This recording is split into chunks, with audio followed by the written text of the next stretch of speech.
नमस्कार, good morning. सत्यादि Sharma class में आप सभी का स्वागत है। और हम लोग यहाँ पर मध्यकाल के कुछ सवाल लगा रहे थे और जिनका संबंध दिल्ली सल्तनत से रहेगा।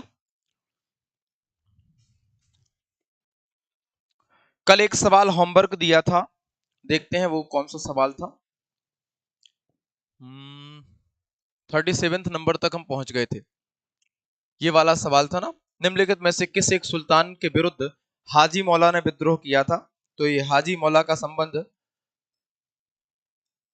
हाजी मौला ये दरअसल ये दिल्ली का कोतवाल बनना चाहता था। दिल्ली का कोतवाल मतलब है दिल्ली का एसपी बनना चाह रहा था, लेकिन अलाउद्दीन खिलजी ने इसको नहीं बनाया। तो जब अलाउद्दीन खिलजी चित्तौड़गढ़ अभियान में बिजी था, है ना, जब चित्तौड़गढ़ अभियान में बिजी था उसी समय हाजी मौला ने दिल्ली में इल्तुतमिश बलबन के किसी रिश्तेदार को उठाकर के गद्दी पर बैठा दिया, फिर इस विद्रोह को कुचल दिया गया। तो अलाउद्दीन खिलजी के समय पर हाजी मौला का विद्रोह होता है, याद रखना। मलिक छज्जू का संबंध किससे रहेगा? मलिक छज्जू जलालुद्दीन के समय का है। तो हाजी मौला, अलाउद्दीन। अब देखते हैं आज का सवाल। निम्नलिखित में से किस शासक ने जहां पनाह का निर्माण करवाया, जो दिल्ली का चौथा नगर है? कौन से नंबर का है? चौथा। दिल्ली को 7 नगर माने गए हैं कि दिल्ली में 7 नगर हुए हैं। तो चौथा नगर जहां पनाह का निर्माण किसने करवाया? शमसुद्दीन इल्तुतमिश, अलाउद्दीन खिलजी, मोहम्मद बिन तुगलक, सुल्तान सिकंदर लोदी। तो दिल्ली के 7 शहर कौन कौन से हैं? यदि हम 7 शहरों की बात करें तो कमेंट करके बताइएगा आप लोग कौन कौन से नाम मिलते हैं दिल्ली के। तो पहला नाम तो मिलता है लालकोट। पहला क्या मिलेगा? लालकोट। लालकोट जिसको तोमरों ने बनाया, दिल्ली को किसने बसाया था? आनंगपाल तोमर ने। और इसमें किला बनाया गया लालकोट, और लालकोट का विस्तार कर दिया चौहानों ने, तो इसका नाम हो गया किला राय पिथौरा। किला राय पिथौरा। तो किला राय पिथौरा भी ये पहला नगर है। पुराणों की बात करेंगे तो पुराणों में इंद्रप्रस्थ नाम आता है। तो किला राय पिथौरा, इसमें आ जाएंगे पृथ्वीराज चौहान। पृथ्वीराज चौहान, और ये पृथ्वीराज चौहान तृतीय है। ठीक। अब इसके बाद मंगोल आक्रमण हो रहे थे, और मंगोल आक्रमणों से खुद को बचाने के लिए, दिल्ली को बचाने के लिए एक सुरक्षित जगह की जरूरत थी अलाउद्दीन खिलजी को। तो अलाउद्दीन खिलजी ने एक नया शहर बसाया जिसको सीरी किला कहा जाता है, हौज खास सीरी किला। और यह बसाया जाएगा अलाउद्दीन खिलजी के द्वारा। किसके द्वारा? अलाउद्दीन खिलजी। खिलजी वंश के बाद तुगलक वंश आता है, और तुगलक वंश के पहले शासक ने तुगलकाबाद। और ये तुगलकाबाद किसने? गयासुद्दीन गाजी मलिक। गयासुद्दीन तुगलक अर्थात गाजी मलिक के द्वारा एक नया किला बनाया जाएगा तुगलकाबाद। इसका लड़का बोलेगा पापा अच्छा नहीं बनाया, मैं अलग बसाऊंगा। और उसने बसाया जहां पनाह नगर। क्या बसाया? जहां पनाह नगर। तो जहां पनाह नगर में नाम आ जाएगा एमबीटी का, मोहम्मद बिन तुगलक। और यही तो हमारे सवाल का जवाब है कि सुल्तान मोहम्मद बिन तुगलक ने चौथा नगर बसाया। बात करते हैं हम पांचवें नगर की। तो पांचवा नगर है फिरोज शाह कोटला। क्या है? फिरोज शाह कोटला। और फिरोज शाह कोटला एफएसटी। एफएसटी मतलब फिरोज शाह तुगलक, इसके द्वारा फिर राजधानी आगरा चली जाती है ना। और वहीं पर सिकंदर लोदी वगैरह, इब्राहिम लोदी वगैरह, फिर हुमायूं वापस दिल्ली आएगा। जो हुमायूं दिल्ली आएगा तो यहां पर दीन पनाह नगर बसाएगा। क्या? दीन पनाह नगर। दीन पनाह है।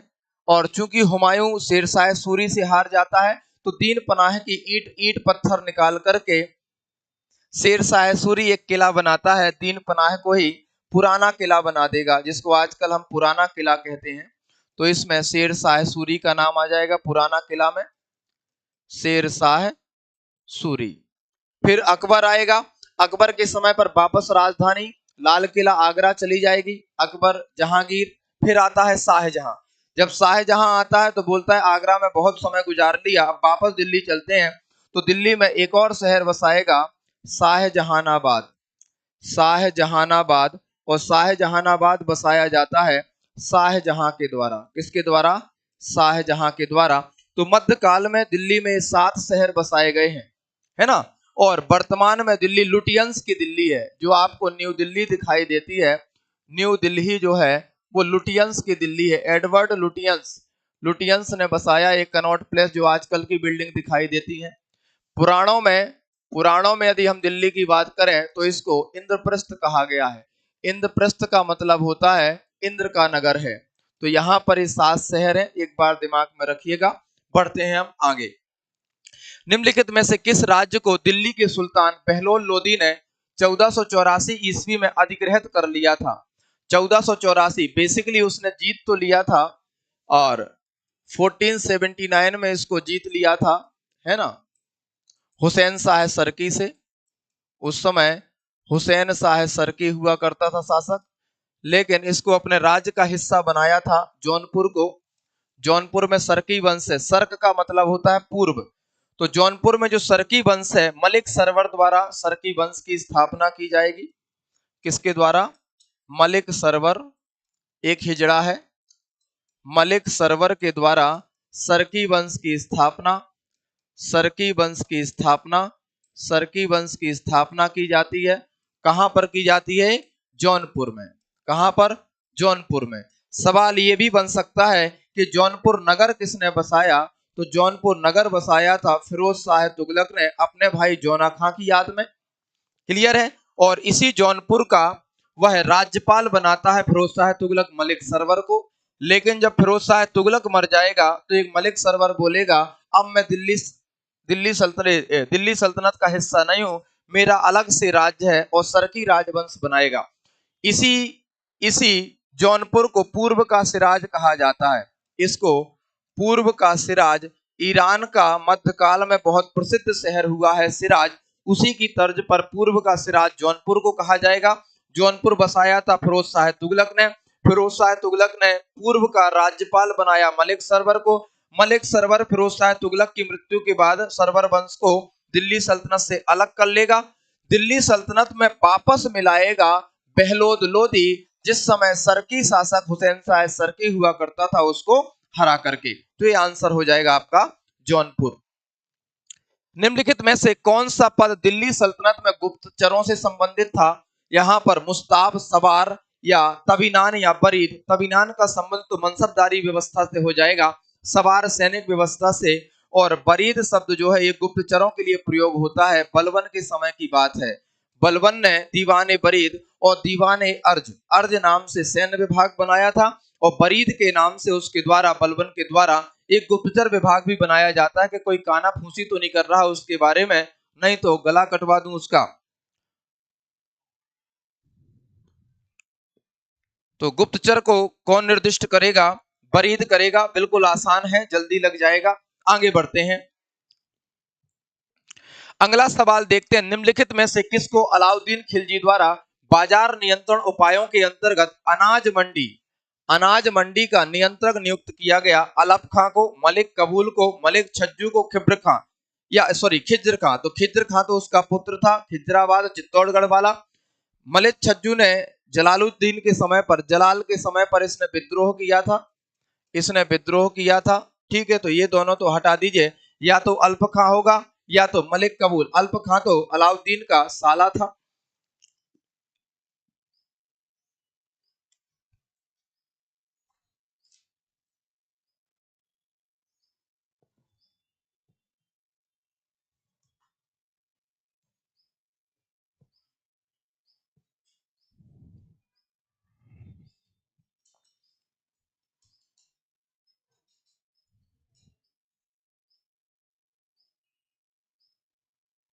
तो दो विभाग हैं, एक तो है दीवान ए रियासत, और यहां पर बिठाया था मलिक याकूब को, और दूसरा है सहनाए मंडी,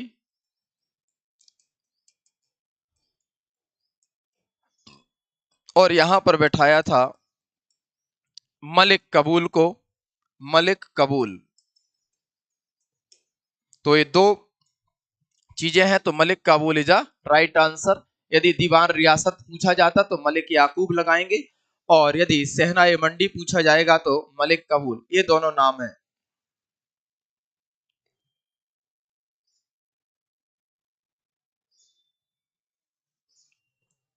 सहनाई मंडी वो जो बाजार बनाए थे ना, उनका हेड कबूल।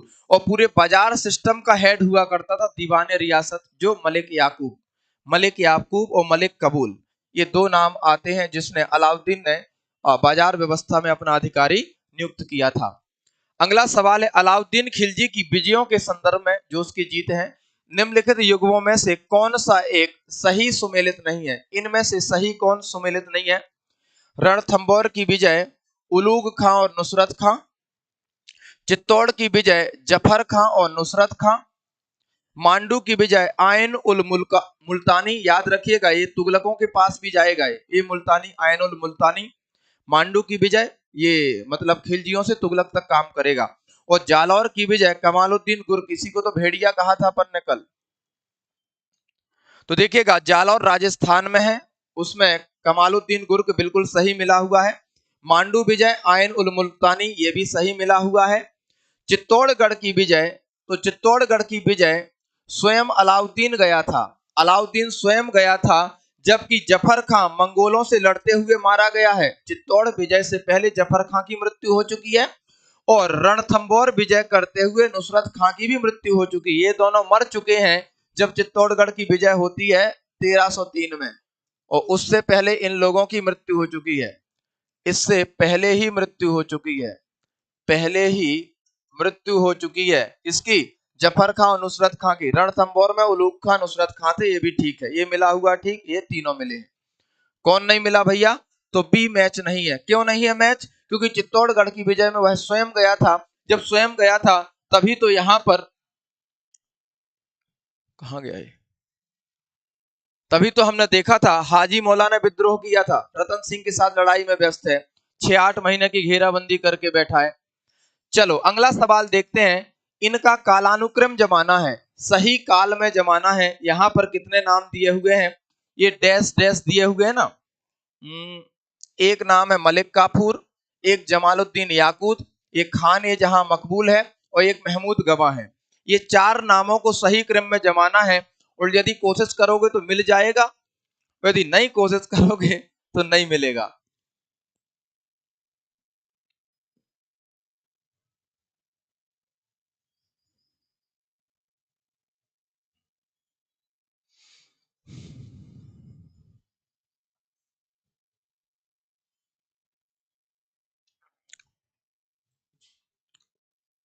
पहले तो ये देखते हैं यहां पर कौन कौन से नाम हैं। यहां पर नामों पर बात करते हैं। एक नाम है काफूर का, एक काफूर का नाम है, ठीक है। एक नाम हमको याकूत मिलता है, एक महमूद गवा मिलता है ना। और एक मिलता है जमालुद्दीन, एक खान है जहां मकबूल तेलंगानी, एक मकबूल का नाम मिलता है, इसका पूरा नाम है मकबूल तेलंगानी। ये तेलंगाना का ब्राह्मण था, तेलंगानी। ये चार नाम है, मलिक काफूर, मलिक याकूत, महमूद गवा, मकबूल तेलंगानी। अब देखते हैं किसके समय के हैं। यदि मलिक काफूर की बात करें तो ये तो अलाउद्दीन के समय का है, अलाउद्दीन खिलजी, ठीक है। मलिक याकूत, याद करिए असुसाला का प्रधान बनाया था रजिया सुल्तान ने, रजिया सुल्तान। महमूद गवा का संबंध बहमनी साम्राज्य से है, बहमनी साम्राज्य से है, ये लगभग 15वीं शताब्दी की बात है। और महमूद तेलंगानी फिरोज शाह तुगलक का वजीर है, एफएसटी का ये वजीर है। तो देखिएगा सबसे पहले रजिया आती है, अर्थात याकूत से शुरुआत करना है। ये देखिएगा याकूत से शुरुआत करेंगे तो यहाँ पर ये दोनों तो हट जाएंगे। अब रजिया के बाद कौन आता है? रजिया के बाद आप देखेंगे अलाउद्दीन खिलजी आएगा। कौन आ जाएगा? अलाउद्दीन खिलजी। मतलब दूसरे नंबर पर काफूर होना चाहिए, तो दूसरे नंबर पर काफूर दोनों जगह पर है। फिर तीसरे नंबर पर फिरोज शाह तुगलक आएगा, मकबूल तेलंगानी का नाम आना चाहिए, तो यहाँ महमूद गवा है, तो ये वाला पॉइंट हट जाएगा। यहाँ पर आप देखिएगा खान ए जहां मकबूल तेलंगानी, और फिर बहमनी का प्रधानमंत्री आता है जिसका नाम है महमूद गवा। अर्थात आपका उत्तर क्या होना चाहिए? बी फॉर वॉलीबॉल, कभी बॉल इस तरफ कभी बॉल उस तरफ। जबकि मैंने यहां पर थोड़ा सा हिंट दी है कि बहमनी साम्राज्य 15वीं शताब्दी में है, जबकि फिरोज शाह तुगलक जो है ये 14वीं शताब्दी तक था। तो अर्थात महमूद गवा के पहले तेलंगानी आना है। डी नहीं हो सकता है। क्यों? क्योंकि महमूद गवा 15वीं शताब्दी का है और मकबूल 14वीं शताब्दी का है, तो 14 पहले आएगा ना कि 15।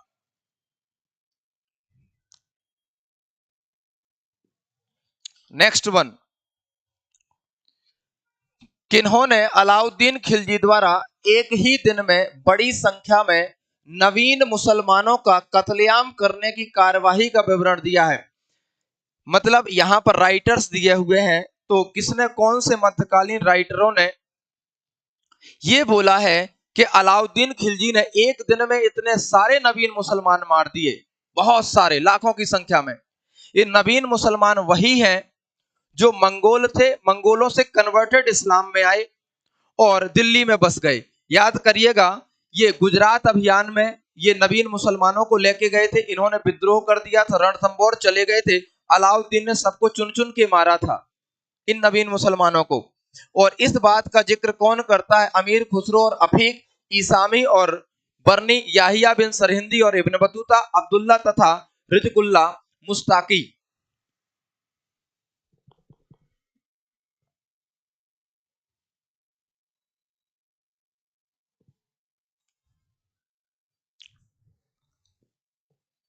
ठीक है, कौन है? बी। एक राइटर है ईसामी और एक है बर्नी। इसने लिखी है फुतूह उल सलातीन, कल भी हमने चर्चा की थी। ये बहमनी साम्राज्य हसन गंगू, ये गंगू के काल में था। और बर्नी जो था फिरोज शाह तुगलक, फिरोज शाह तुगलक, तारीख फिरोज शाही, ये दोनों लोग हैं इस बारे में बात करते हैं, ईसामी और बर्नी। कौन कौन? ईसामी और बर्नी। बर्नी की तारीख फिरोज शाही राइटिंग है। नेक्स्ट वन है, निम्नलिखित में से किस सूफी संत ने चिंतामणि भट्ट की सुख सप्तति, सुख मतलब होता है तोता और सप्तति मतलब होता है आई थिंक 700, सप्तति मतलब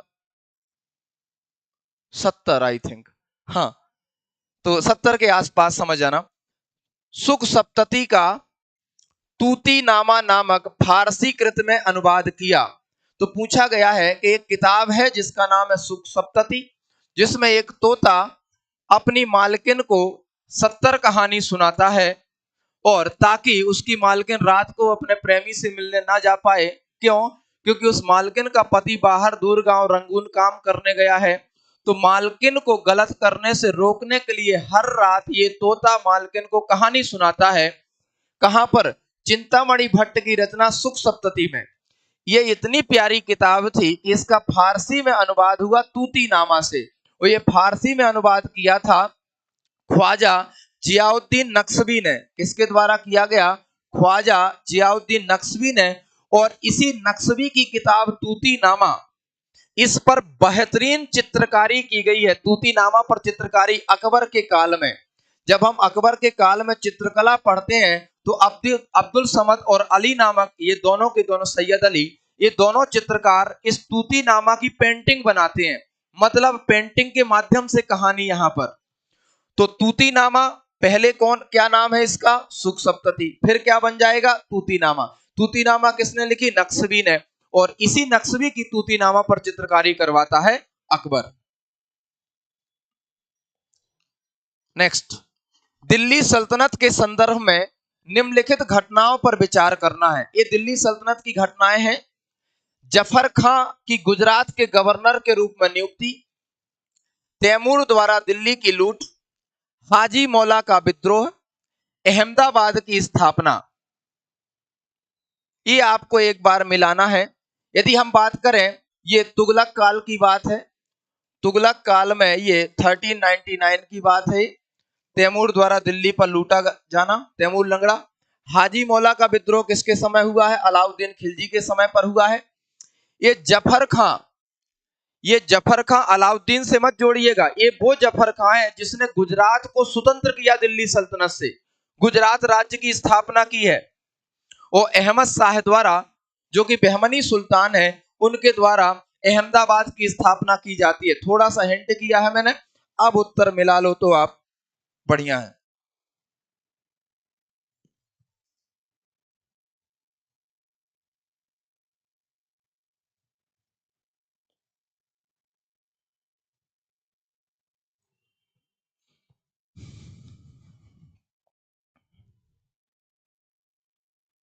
चलिएगा, थोड़ा सा कोशिश करते हैं, थोड़ा सा कोशिश करते हैं। यदि ये अलाउद्दीन के समय का विद्रोह है, ये जफर खां जो है, लगभग लगभग यदि हम बात करें तो 1391-92, 1388-87 में जफर खां को गुजरात का राज्यपाल नियुक्त किया जाएगा। 1390-91 के आसपास जफर खां गुजरात को अलग कर लेगा, मुजफ्फर शाह नाम से अलग हो जाएगा। तैमूर का आक्रमण 1399 की बात है और लगभग 1420-22 के आसपास अहमदाबाद की स्थापना अहमद शाह द्वारा की जाती है। क्या होगा, सबसे पहले 3 आना चाहिए, तो 2 जगह पर 3 है, ये हट गया, है ना। इसके बाद फिरोज शाह तुगलक जफर खां को गुजरात का राज्यपाल नियुक्त करेगा, तो 3 के बाद 1 आना चाहिए। फिर फिरोज शाह तुगलक मर गया, तो दिल्ली पर तैमूर लंगड़ा का आक्रमण हो गया, अर्थात यहां पर 2 आएगा और लास्ट में आएगा 4। जिन लोगों ने सी लगाया है वो सही लगा रहे हैं।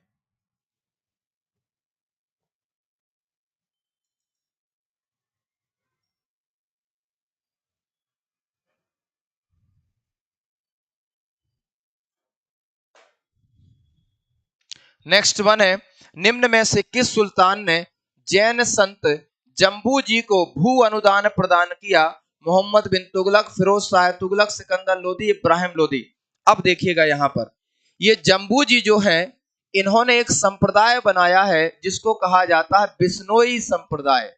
नाम तो सुना होगा, लॉरेंस बिश्नोई। तो जो बिश्नोई आपको देखते हैं, बिश्नोई संप्रदाय, और ये लोग पर्यावरण के रक्षक हैं। किसके? पर्यावरण के रक्षक हैं। पर्यावरण, इनका संबंध राजस्थान के बीकानेर से है। बीकानेर से, प्रकृति को बचाओ, पर्यावरण को बचाओ, ये वही संत हैं जम्बू जी, बिश्नोई संप्रदाय वाले। बोला गया है कि जम्बू जी को राजस्थान में भूदान किसने दिया? मोहम्मद बिन तुगलक, फिरोज शाह तुगलक, सिकंदर लोदी, इब्राहिम लोदी। जम्बू जी का संबंध बिश्नोई संप्रदाय से हो जाता है।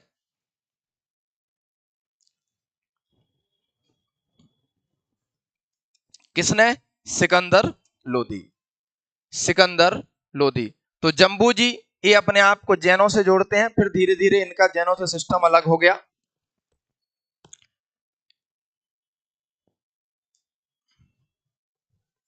नेक्स्ट वन, सूची 1 को सूची 2 से मिलाना है।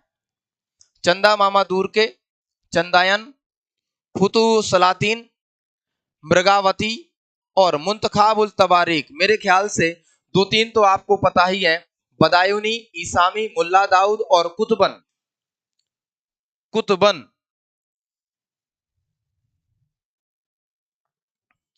मिल जाएगा।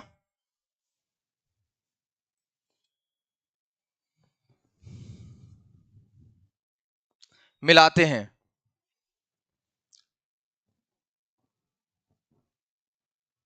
बदायूनी अकबर के समय पर, मुंतखाब उन तवारीख 4। ईसामी हमने याद ही किया था। ईसामी का संबंध कहां से है? ईसामी का संबंध है बहमनी साम्राज्य से। फुतुह सलातीन 4 के बाद 2, तो कहां पर है 4 के बाद 2? यहां पर है 4 के बाद 2, तो मुल्ला दाऊद हो जाएगा चंदायन अर्थात 1, और कुतुबन की किताब हो जाएगी मृगावती अर्थात 3। 4 2 1 3, क्या? 4 2 1 3। ये कुतुबन जो है, ये बिलोंग करते थे जौनपुर से। इनका संबंध था जौनपुर से। कुतुबन की रचना मृगावती, मुल्ला दाऊद की चंदायन, ईसामी की फुतुह सलातीन, बदायूनी की मुंतखाबुन तवारीख।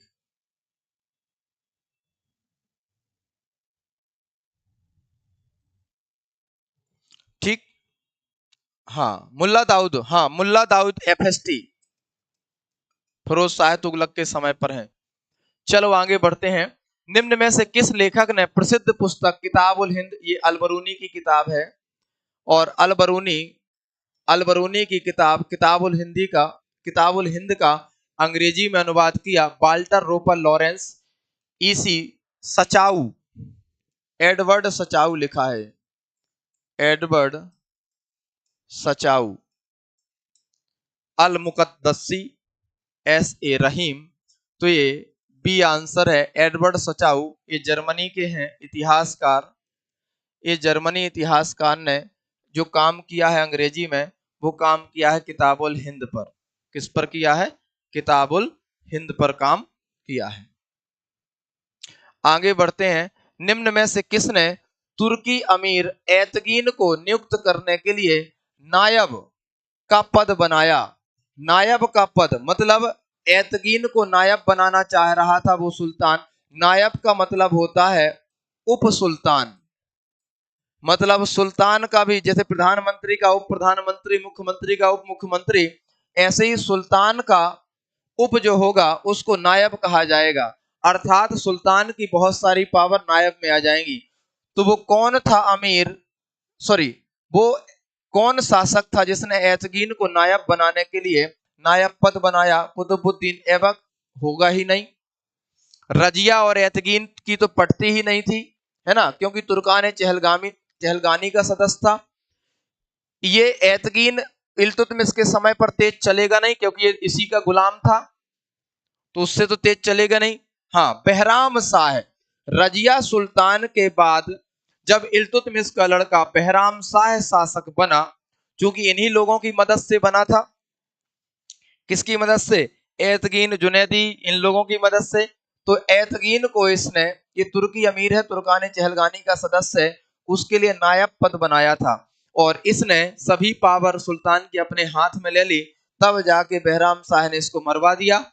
फिर बहराम शाह को मंगोलों से बाकी सरदारों ने मरवा दिया और दूसरे को बैठा दिया। रजिया सुल्तान के बाद एक गद्दी पर बैठता है बहराम शाह। निम्न में से किस एक विभाग की स्थापना अलाउद्दीन खिलजी द्वारा राज्य की राजस्व कार्य प्रणाली को सुधारने के लिए की गई? तो राजस्व विभाग कौन सा है? दीवाने मुस्तखराज, कोही, अर्ज और इंसा। इंसा का संबंध तो पत्राचार से हो जाता है, तो पत्राचार और राजस्व अलग अलग चीजें हैं। अर्ज का सैन्य विभाग से संबंध हो जाएगा तो हट जाएगा। कोही का कृषि विभाग से संबंध हो जाएगा तो ये भी हट जाएगा। बचा क्या? दीवाने मुस्तखराज। तो बकाया राजस्व वसूलने के लिए, बकाया राजस्व वसूलने के लिए, बोले वो कौन से लोग हैं जो इतने समय से कृषि कर नहीं भर रहे हैं, मैं भरवाता हूं उनसे।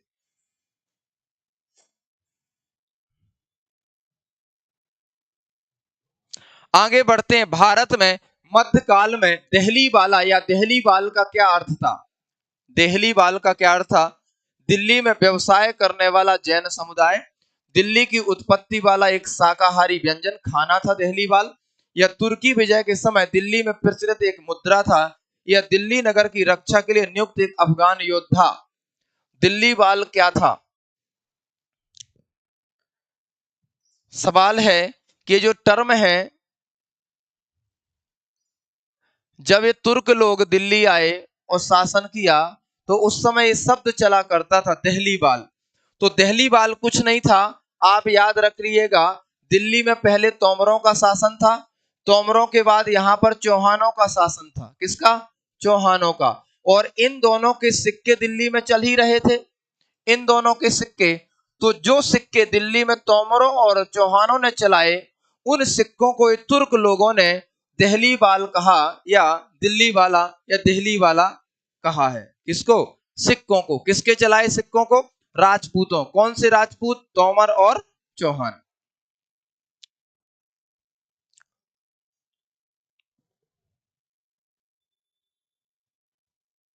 नेक्स्ट वन है, मध्यकाल के अधिकारी है यहां पर खुद मुकद्दम चौधरी, है ना, अमीर ए हाजिब, मुहतसिब और नवी संदा। ये नवी संदा जो है फारसी का शब्द होता है। नवी संदा वो है जो लेखन का कार्य करे। जो लेखन का काम करे उसको नवीसंदा कहते हैं। ये फारसी भाषा के शब्द हैं। एक बार जोड़ी मिलाइएगा, खुद अमीर ए हाजिब, मुहतसिब और नवीसंदा, राज्यसभा प्रभारी अधिकारी, नगर पालिका के नियमों की व्यवस्था अधिकारी, एक लिपिक, लिपिक मतलब जो लेखक करता हो क्लर्क का काम, और एक आम अधिकारी, आम अधिकारी नहीं ग्राम अधिकारी है, ग्राम को आम लिख दिया है।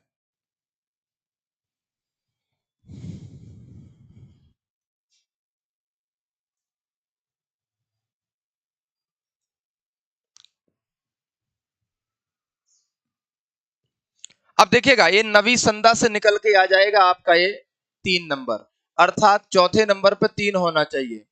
तो चौथे नंबर पर 3, यहाँ 2 है, तो सी हट गया, ए हट गया। खुद मुकद्दम चौधरी ये गांव वाले होंगे, तो ग्राम अधिकारी होंगे जो गांव से राजस्व वसूलते हैं। तो ए के सामने 4 होना चाहिए, ए के सामने 4 यहाँ है, ए के सामने 4 यहाँ पर है। अब आता है अमीर ए हाजिब। अमीर ए हाजिब वो होता है जो दरबारी शिष्टाचार कि भाई साहब दरबार में किसको कहां पर बैठना है, किस प्रकार राजा का अभिवादन करना है, तो वो अमीर ए हाजिब हो जाता है। वो बचा मुहस्सिब, नगर पालिका के नियमों की व्यवस्थापक अधिकारी। इसी को आगे चल के धार्मिक अधिकारी बना देगा औरंगजेब, मुहस्सिब को। तो इसके सामने आ जाएगा 2, 4, 1, 2, 3।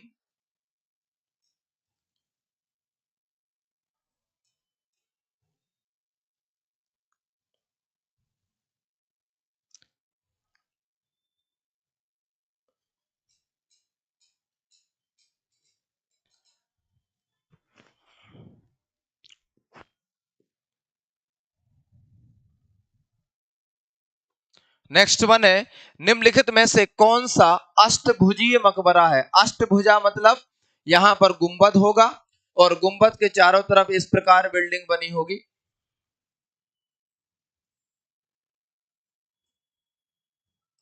यहां पर दरवाजे होंगे, यहां एक मेहराब होगी, यहां एक मेहराब, एक मेहराब यहां, एक मेहराब यहां, एक मेहराब यहां।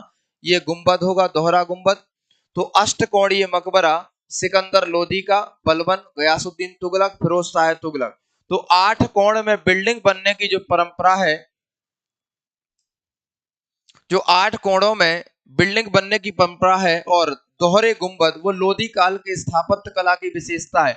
दोहरे गुंबद का मतलब होता है एक छोटा गुंबद, उसके ऊपर भारी बड़ा गुंबद बना दिया ताकि बिल्डिंग थोड़ी भव्यता दिखे और भारी बड़ी दिखे। जैसे ताजमहल है, ताजमहल का आपको गुंबद बाहर से बहुत बड़ा दिखेगा, जब अंदर से झांक के देखोगे तो आपको उसके अंदर एक छोटा गुंबद दिखाई देगा। तो ये लोधी काल से संबंधित है, सिकंदर लोधी का मकबरा। नेक्स्ट वन है, सूची 1 को सूची 2 से मिलाना है। अलबरूनी है, आयनुल मुल्क मुल्तानी, अमीर खुसरो, फकरे मुदाबिर, मिल जाएगा खैर।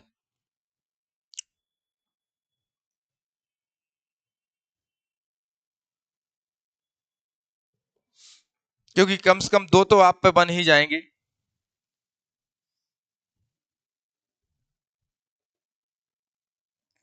ये आपको आयन मुल्क मुल्तानी का नाम तो याद होगा आपको। अलाउद्दीन खिलजी ने इसको मालवा विजय के लिए भेजा था। फिर ये मोहम्मद बिन तुगलक तक काम करता है और उसी के जमाने में एक किताब लिखता है, इंसाए मेहरू। इंसाए मेहरू का मतलब होता है इसने पत्र, जो सरकारी कामकाज हो रहे हैं उनके पत्रों का संकलन कहलाता है इंसाए मेहरू। अलबरूनी की हमको पता है कि किताबुल हिंद अर्थात तारीख हिंद है। अमीर खुसरो, खजाइन उल फुतूह, अलाउद्दीन खिलजी की विजय अभियान मिल जाएंगी आपको। और फकरे मुदाबिर, तारीख फखरुद्दीन। तो ये हो जाएगा 1, 4, 3, 2, 1।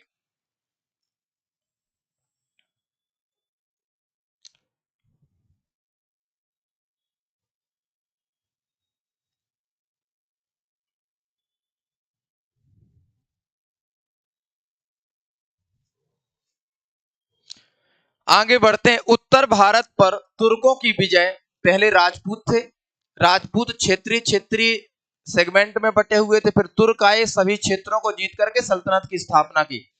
तो उत्तर भारत पर तुर्कों की विजय एक महत्वपूर्ण पहलू, इसका एक महत्वपूर्ण पहलू यह है कि यह नगरी क्रांति थी, इससे नगरों का निर्माण हुआ। यह कथन किसका है? मोहम्मद हबीब। ये मोहम्मद हबीब हैं, ये मोहम्मद हबीब हैं, गांधी जी के करीब थे। वर्तमान में इनके पुत्र बड़े फेमस इतिहासकार हैं, इरफान हबीब। इरफान हबीब ये मार्क्सवादी इतिहासकार हैं, ये मार्क्सवादी इतिहासकार हैं। और इन्हीं के पिता ने ये लाइन बोली है, मोहम्मद हबीब ने, कि तुर्कों की विजय का एक महत्वपूर्ण पहलू नगरी क्रांति था।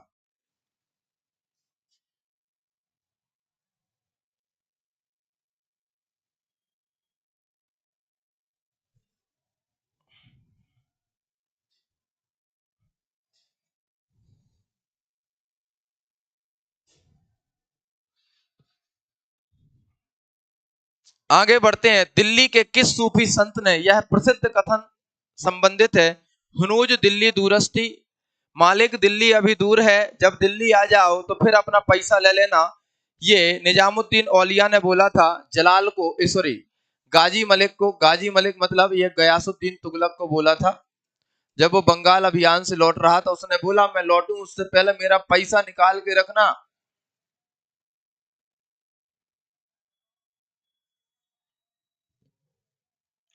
निजामुद्दीन जुनैदी प्रसिद्ध वजीर था, इल्तुतमिश का, बलबन का, नसरुद्दीन महमूद का, अलाउद्दीन खिलजी। ये जो जुनैदी है, याद करिएगा जुनैदी का संबंध किससे था? ये तुर्कान चहलगानी वगैरह में देखने को मिलता है, जुनैदी, एतकीन, अल्तुनिया। तो इल्तुतमिश का, बलबन का, नसरुद्दीन महमूद का, अलाउद्दीन खिलजी।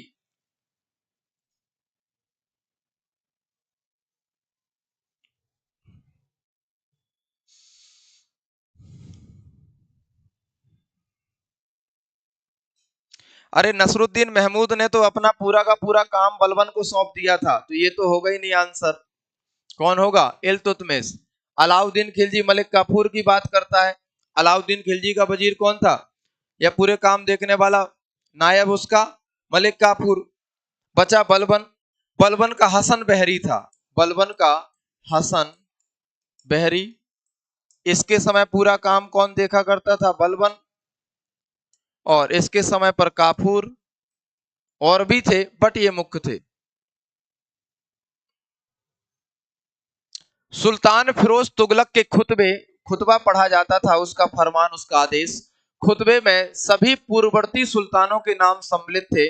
निम्नलिखित नामों में से कौन एकमात्र अपवाद था? तो फिरोज शाह तुगलक जब अपने नाम का खुतबा, अपना राज्यादेश पढ़वाता, तो उसमें अपने पुराने सुल्तानों के नाम का जिक्र होता। किसका नहीं था? ऐबक का, बलबन का, मुबारक खिलजी का, मोहम्मद बिन तुगलक का।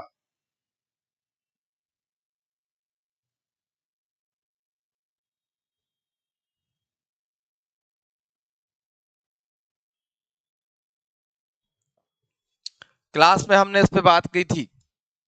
हाँ, किसका नाम नहीं था? कुतुबुद्दीन ऐबक। इसने अपने आप को सुल्तान बोला ही नहीं। जब इसने सुल्तान नहीं बोला तो इसने सुल्तान का नाम नहीं लिखा। अगला सवाल है, अमीर ए सादा, अमीर ए सादा की नियुक्ति करने वाला प्रथम सुल्तान अलाउद्दीन खिलजी, गयासुद्दीन तुगलक, मोहम्मद बिन तुगलक, फिरोज शाह तुगलक।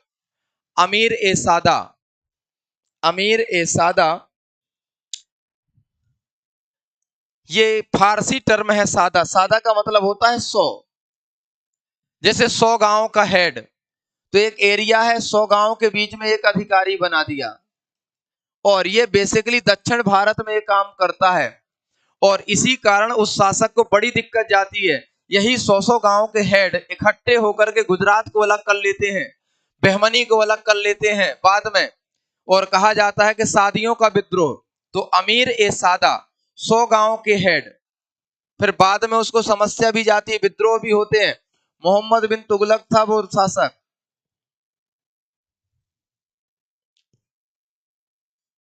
ये जो जफर खां गुजरात का शासक बनता है ना, वो सादियों का ही विद्रोह इकट्ठा करता है, उन्हीं को इकट्ठा करके अपने आप को स्वतंत्र कर लेगा।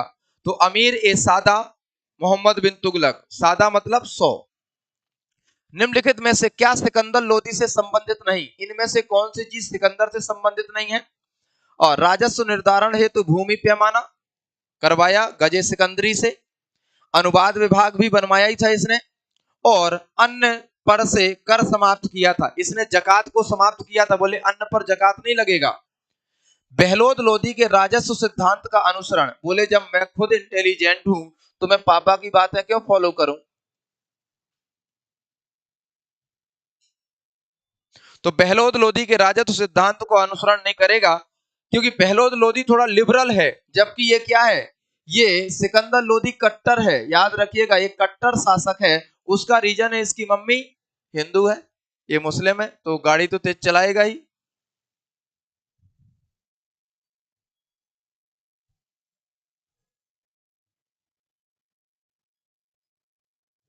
नेक्स्ट वन, निम्नलिखित में से कौन सा सही सुमेलित है।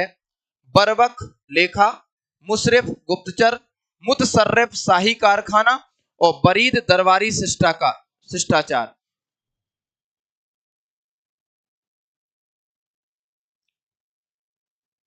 कल हमने बात की थी मुतसर्रिफ की।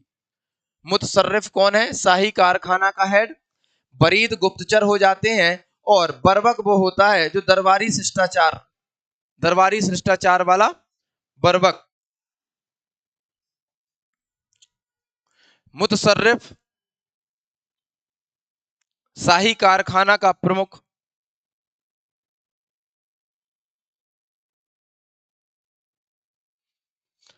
नेक्स्ट वन, सुल्तान महमूद गजनबी की भारत विजय का मुख्य उद्देश्य क्या था। धर्म प्रचार करना, साम्राज्य विस्तार करना, धन संग्रह करना, इनमें से कोई नहीं। किसी इतिहासकार ने कहा कि यदि किसी इस्लामिक राज्य में इतना पैसा होता जितना कि भारत में था, तो महमूद गजनबी उस इस्लामिक राज्य को भी वैसे ही लूटता जैसे भारत को लूटा। अर्थात वो धर्म के लिए भारत नहीं आया था, वो काय के लिए आया था, पैसा मिले। यदि धर्म प्रचार के लिए आता तो गजनबी 17 बार आया, यहां रुकता। साम्राज्य विस्तार यदि करता तो यहां पर शासन करता, तो ऐसा कुछ नहीं। ये तो उसके नौकर चाकर, इसके अर्रे छर्रे चमचे जो हैं वो बोलते हैं। जैसे इसी का इतिहासकार उतबी है। उतबी क्या बोलता है कि मेरा मालिक जिहाद के लिए गया था, खाक जिहाद के लिए गया था, पैसा वैसा लेने आया था, धर्म के प्रचार के लिए नहीं, धन लूटने आया था। लेकिन उतबी ने जिहाद बोला है, मेन था धन संपदा लूटना।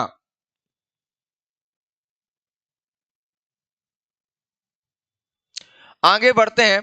दिल्ली सल्तनत के अंतर्गत निम्न में से कौन सा एक सिक्का प्रचलन में नहीं था। दाम, टंका, जीतल, दो गनी। दो जीतल का दो गनी बन जाएगा, टंका और जीतल और दाम। तो यदि आप देखो,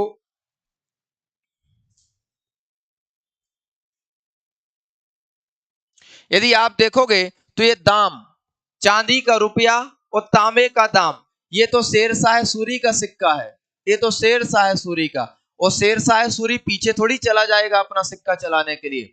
ये टंका और जीतल इल्तुतमिश का है। क्या, इल्तुतमिश का। और बीच बीच में शासकों ने दो जीतल बराबर एक सिक्का चलाया जिसको दो गनी कहा गया। दो गनी, 10 गनी, 8 गनी।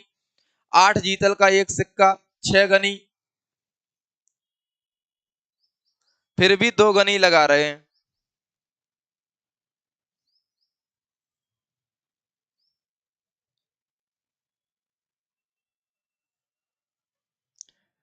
दाम किसका, शेरशाह सूरी का है।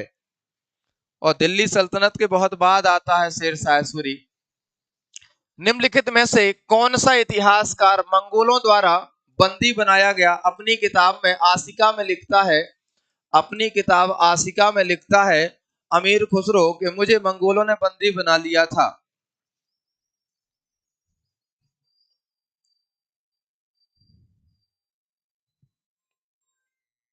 फिर ना जाने कैसे वह छूट गया।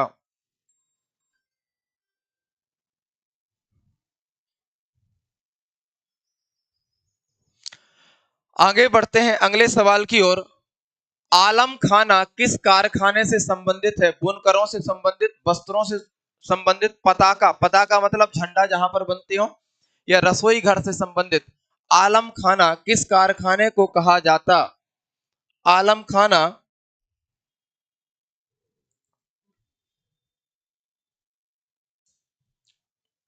वस्त्रों वाले को तो जामदार खाना, इसको जामदार खाना। और जहां पर झंडे बना करते मध्यकाल में उसको कहा जाता आलम खाना। आलम खाना कारखाना, जहां झंडे बनते हो आलम खाना, और जहां पर कपड़े लत्ते बनते हो तो उसको जामदार खाना। हाँ, रसोई घर लगाना है। नेक्स्ट वन है, दिल्ली के किस सुल्तान ने सर्वप्रथम मुस्लिम स्त्रियों को दिल्ली के बाहर स्थित सूफी संतों की मजारों पर जाने से प्रतिबंध लगा दिया। उसका मानना था कि महिलाएं मजारों पर जाएंगी तो वो पुरुष जो है उनको ताड़ेंगे, देखेंगे गंदी नजर से। तो बोले मैं गंदी नजर से देखने से बचाने के लिए बोल रहा हूं कि तुम लोग स्त्रियां मजारों पर ना जाएं। बलबन, फिरोज शाह तुगलक, मोहम्मद बिन तुगलक, अलाउद्दीन खिलजी।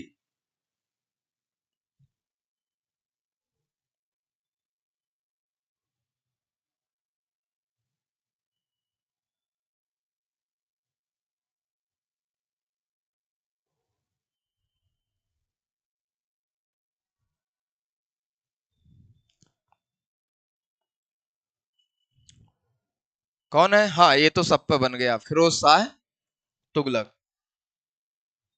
नेक्स्ट वन है, इतिहासकार जियाउद्दीन बर्नी के अनुसार दिल्ली का आदर्श सुल्तान, बोले सबसे अच्छा सुल्तान कौन था? बर्नी ने किसको बोला है? बलबन को, अलाउद्दीन खिलजी, फिरोज शाह तुगलक, बहलोद लोदी। हाँ, तो बहलोद लोदी के जमाने पर तो था ही नहीं, अलाउद्दीन खिलजी के समय पर भी नहीं था। किसके समय पर था? या तो मोहम्मद बिन तुगलक होगा या फिरोज शाह तुगलक। पहले मोहम्मद बिन तुगलक के लिए काम किया, बाद में फिरोज शाह तुगलक। तारीख फिरोज शाही बर्नी की किताब का भी नाम है।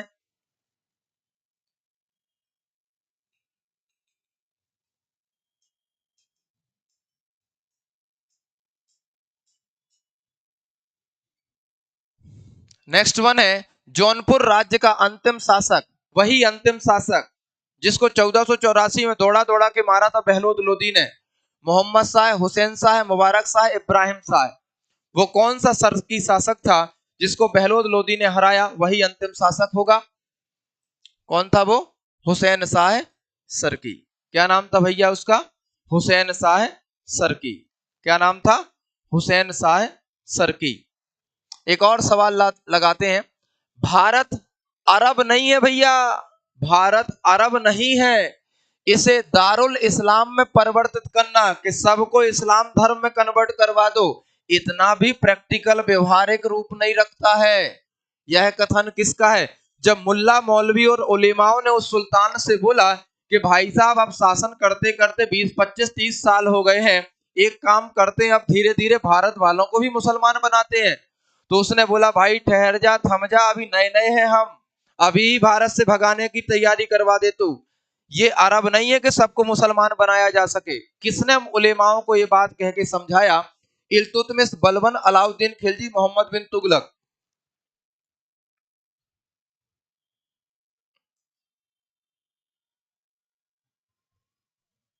Okay, cool. कौन?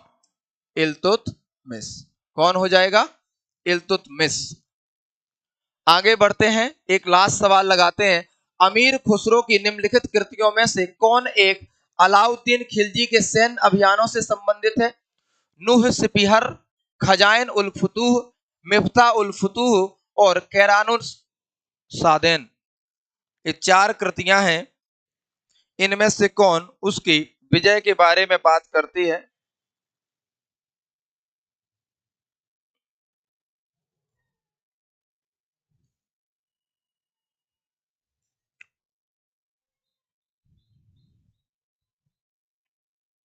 ये चारों की चारों किताबें किसकी हैं? चारों की चारों किताबें किसकी हैं? ये अमीर खुसरो की है। जैसे नूह सिपिहर, नूह सिपिहर में पूरे भारत की प्रशंसा करता है, यहाँ का कल्चर, खान पान, रहन सहन, धर्म, संस्कृति सबकी। मिफ्ता उल फुतूह में, मिफ्ता उल फुतूह में वो मलिक छज्जू था ना, उसने जो विद्रोह किया था, मलिक छज्जू के विद्रोह के बारे में बात करता है। और कैरानुस सादेन, दो मोती, कैरानुस सादेन, ये बात हो रही है बुगरा खां, ये बलबन का लड़का बंगाल भाग गया था, बुगरा खां और कैकूबाद, इन दोनों का जो मिलन हुआ था रास्ते में, उनकी चर्चा यहाँ पर मिलेगी कैरानुस सादेन में। और अलाउद्दीन खिलजी की विजय की जानकारी खजाए उल फुतूह में एक सवाल होमवर्क देते हैं, फिर आप चले जाइएगा। निम्नलिखित मुस्लिम विजेताओं में किसने अपनी बहुजातीय सेना में हिंदुओं को नियुक्त किया? अलाउद्दीन, मोहम्मद बिन कासिम, महमूद गजनबी, कुतैबा बिन कासिम। ये है आपका होमवर्क, कमेंट करके उत्तर दीजिएगा। आज क्लास यहीं पर समाप्त करते हैं, मिलते हैं कल। Thank you very much.